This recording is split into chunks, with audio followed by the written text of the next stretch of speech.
I do believe we must be nearing Castle Mornheim at this point. It is shortly after noon now. If I recall correctly, it should not be much further until we can see the city on the horizon. Perhaps within... I would say 20 to 40 minutes. I can certainly understand feeling irritable. No one appreciates waking up at dawnbreak for the purposes of being subjected to mundane travel. If it would please you, Your Highness, we can stop the carriage to allow you to move about for a moment and perhaps help ourselves to some refreshments. Very well. Rodejo, we will take a short break for lunch. Mind the drop, Your Highness. Might I ask you, how do you feel? Oh, well, yes, I am glad that the ride has been a comfortable one. Some roads can be so worn out that they become nausea-inducing to follow. However, I was referring to, well, how you feel about meeting Prince Marcello. Nervousness is to be expected. This is several firsts for you, after all. First time traveling outside of the local area. First time going down the long winding roads along the countryside. First time genuinely meeting a potential suitor who is far more than your average suitor. And the first time exploring some real separation from the King and Queen's guidance. Does it feel liberating? Daunting? Invigorating? This is one step towards a bright future for you. Even should this not wrap up in a lover's knot, the experience itself will certainly be one of growth for you. Rest assured it can only end with... What is that commotion? Your Highness, I suggest that you get back in the carriage for now. Worry not, Your Highness. At the first sign of warning, we will be out of here in an instant. Even still, I would be shocked if any normal band of thieves could outduel our legion of guards. Repeat that? It's Prince Marcello. Certainly you are mistaken. By gods, it is him. Why on earth would he be here? And without a proper entourage? Apparently he is asking for you. Skeptical as I may be, do allow me to provide proper introduction. I know this does seem odd, but we must be cordial. Besides, whether we like it or not, this is our only chance at a first impression. Presenting His Grace of Ameth, born to the royals, I King... appreciate the formalities, but we are still many miles from the nearest royal court. Your presence is sufficient. Very well. My stars. You really are as majestic as I was told. It is an honor to meet you at last. I apologize for the sudden appearance. Truth be told, I was on my way to deliver a sword to a royal knight. I wished to deliver it personally. However, as it would seem, fate had better plans for me today. Well, seeing as how I have so terribly botched the way these royal first meetings are supposed to be held, how about you and I continue in this manner? I do beg your pardon, Your Highness, but whatever do you mean? Allow me to take your dashing prince off your hands for a while. My 2 guards will guide the rest of your procession to my father's castle, where you shall all remain under our care. Of course, I will ensure to return with the prince in time for the feast my father has planned for dinner later on. Your offer is certainly gracious, but perhaps it would be safest if we refrain from separating from the prince at this time. Do you not trust us, even after all of our long-standing exchanges of goodwill with you? We trust you and your kingdom. However, it would be irresponsible for us as royal servants to abandon... Your Highness, you would like to be alone with them for now? I am not one to oppose your orders, but would the king be upset by... No, my good man. Certainly nervousness is to be expected, but my father will not mind at all. In fact, he is already well aware of my intentions with your prince. He is familiar with the unbearable excitement that fills a young man's heart at the prospect of love. Very well. Then we shall take our leave. For the sake of both our kingdoms, please keep our prince safe. Do take care of yourself, my prince. And should he try to court you, have fun. I do again ask that you pardon the surprise. I hope you do not think ill of me. I know that my asking you to remain with me while the others go on may come across as threatening, but I only have the purest of intentions with you. A witty one. I adore a man whose mouth is as talented as he is. If I may be so bold, I would like to take us someplace a little more suitable for us to get to know each other. Shall we? Allow me to help you onto my horse. Never fear, the saddle is large enough for two. Grab hold of my waist, however. We'll be going a little off the beaten path.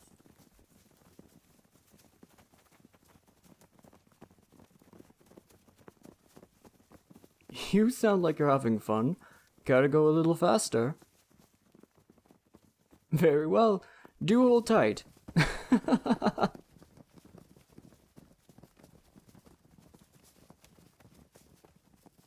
Here we are. The blue forests of Mornheim Peak. Lovely, isn't it? I'm glad you think so. Let me help you down. Whoa. Yes, she is far taller than some would expect for a mare, but she's been nothing but faithful. I've no reason to complain. Come, let us wander further. There are far more wonders within. You seem a bit stunned. Have you never seen anything like this before? You'd be surprised what colors you'll find beyond a city's walls. The world is far more than grays and greens. Once you go beyond that tree line of normalcy, orange lichens, purple mosses, iridescent stones. You know, legends say that when dragons roamed the world, the Fae fled to the woods such as these for safety. It's their protection enchantments that are said to give the flora their unearthly colors that remain to this day.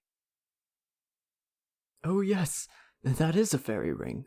Quite a large one at that. And look, there's a glistening butterfly on that toadstool. I'm uncertain of its name. I've never seen one with a green and orange pattern before. Marvelous. What should we name it? Well, I would name it after you, though your beauty far eclipses its own.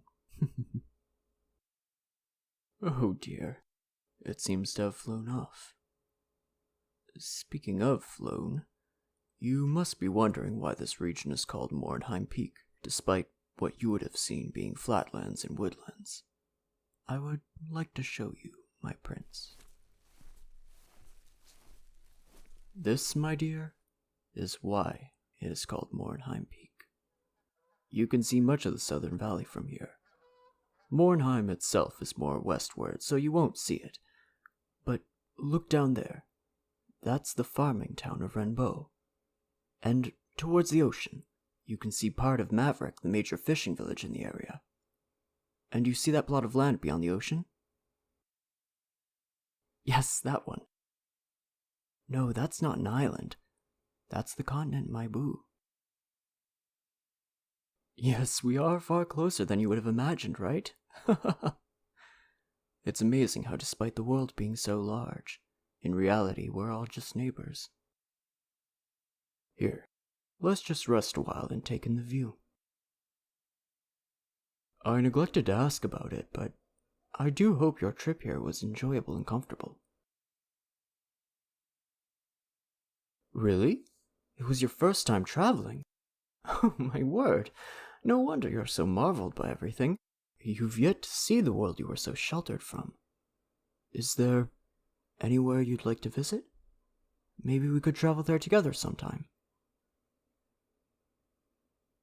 Oh, yes. I've only ever visited the surrounding area. I'd love to go there with you. There's something I must confess to you, my prince. I lied to you when we first met up. No, there's no need to be worried. When I met up with your caravan on the road, I wasn't actually on my way to make a delivery. It was my full, honest intention to intercept you. As ridiculous as it may seem, I wished for a first-time meeting and speaking to be, well, like this. That is why I was so insistent on your servant releasing hold of you. I always make sure to conduct my duties as I must, as a prince, the one upon whom my kingdom's future holds, and as a knight who defends it. However, beyond that, I question why certain restrictions are even in place for us. Everything needing to be in proper order, refraining from talking at certain times and about certain things, having dotting eyes all about us. In the moments when I need not be a prince, a knight, or even a king, I just want to be able to put that all aside. I want to lie in the grass and look up at the sky. I want to roll around and laugh with someone I hold dear. I want to talk about dreams and wishes and not have to question what others think. So long as I remain a responsible man, why must I deny myself the right to live freely? After all, I think we can both agree that the conventions of royal tradition aren't in our favor. We would not even be meeting like this had it not been for people throwing away arbitrary rules on what it means to love someone. I know it's not flattering of me to be spinning bard's tales, but I want to have a genuine connection with you, and I want us to be able to be ourselves and to have more interaction than just one awkward ballroom dance during your visit, especially if we will be courting each other any further. I also simply wanted you to know so that, if you as another ruler are the type to stand by tradition, then you would not have to waste your time with me. I do understand completely if that is the case. I've had a few young princes turn me down for these sorts of eccentricities and flights of fancy. You do feel the same?